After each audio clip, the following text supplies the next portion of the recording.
Hi everyone, welcome back to this channel. In this tutorial, I will show you how to get the ore in Heartopia. So, ore is a very important material that you can use it to craft any furniture and then complete resident requests. And right now, it also required for the prep phase of the upcoming Calls of Wheels event.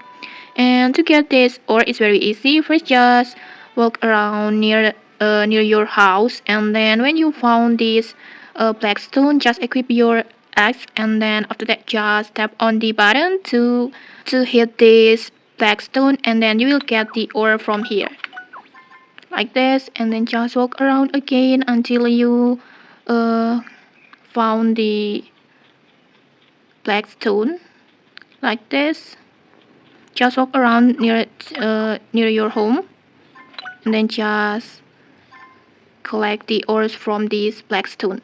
And okay, that's it. If you found this helpful, don't forget to like, comment, and subscribe for more tutorials. Thanks for watching, and see you.